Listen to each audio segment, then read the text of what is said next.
10-12 वर्षापासून देशात नुसतं हिंदू मुसलमान हिंदू मुसलमान हिंदू मुसलमान चालू आहे। याच्याने हे करता काय, याच्याने हे आपल्याला कुठं ना कुठं मॅनिप्युलेट करताय। आपण ॲज अ सिटीजन विचार करणं बंद केलेलं आहे। आपण हिंदू किंवा मुसलमान आहे या पर्स्पेक्टिव्हने आपण विचार करतोय, त्यांना पण हेच पाहिजे, त्यांना डिवाइड करायचं आहे।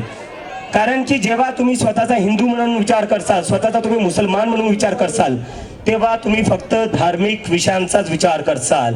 तुम्ही एम्प्लॉयमेंटचा विचार नाही करणार, तुम्ही एज्युकेशनचा विचार नाही करणार, तुम्ही जॉब्स महागाई याचा विचार नाही करणार।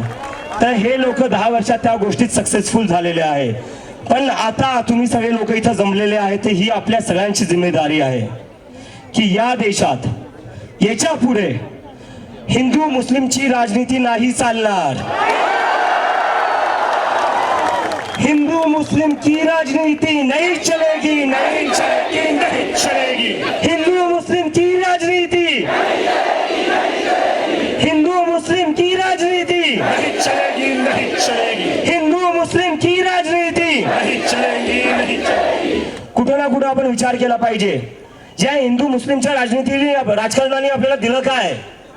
आज देशात 40 वर्षात सगळ्यात जास्त अनएम्प्लॉयमेंट आहे। कशामुळं? कारण की नुसतं हिंदू मुस्लिम मध्ये अडकून ठेवले, फसून ठेवले आपल्याला। काय चालू आहे आपल्या देशात? हिंदू मुस्लिम चालू आहे, त्याच्यात आपल्याला भेटतं काय? रस्त्यावर खड्डे भेटतायत।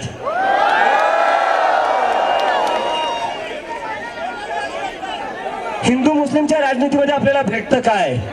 आपल्याला कोसळणारे पूल भेटतायत, त्याच्यात हिंदूही मरतायत, त्याच्यात मुसलमानही मरतायत।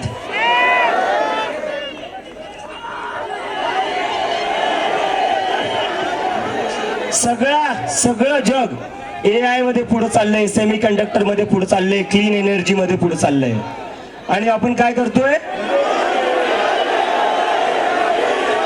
हिंदू मुस्लिम धार्मिक ध्रुवीकरण,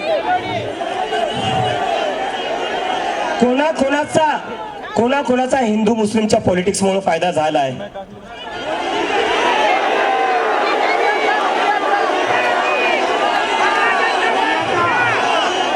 रंगा बिरला। तर फक्त आता इथं घोषणा देऊन चालणार नाही, मला तुमच्या सगळ्यांकडून कमिटमेंट पाहिजे। यानंतर कोणीही हिंदू मुस्लिमच्या पॉलिटिक्स मध्ये अजिबात एंगेज करणार नाही।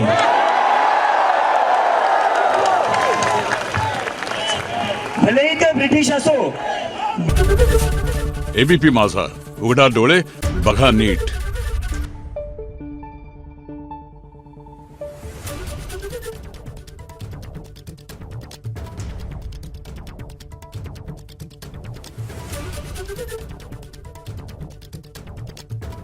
Thank you.